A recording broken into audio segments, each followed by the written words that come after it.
¿Estás de guasa o qué? Joey. Joey. Joey. Joey. Joey. Joey. Joey. Joey. Joey. Joey. Joey. Joey. Joey. Joey.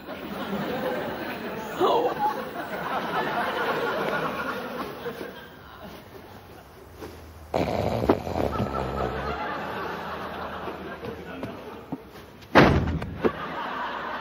Ah, vaya, ¿te he despertado?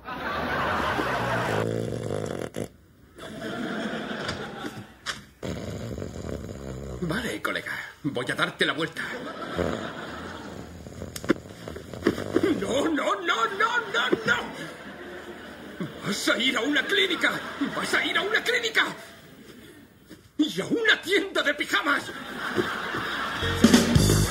Joey Triviani. ¿Ha pasado la noche despierto para el estudio del sueño? Señor. Sí, lo he hecho. Muy bien. Enseguida les avisaremos.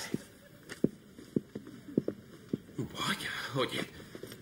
Fíjate en esa chica, está buenísima. Sí, lo está. Vaya. ¿Cómo estás? ¿Qué? Estás ligando con toda la sala.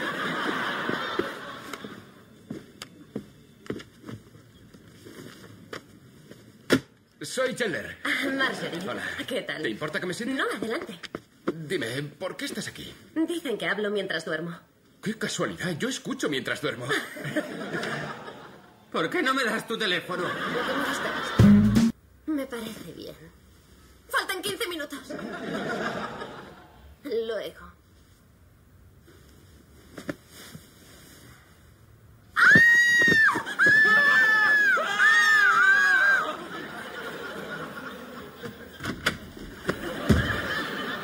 Tío, estoy intentando dormir.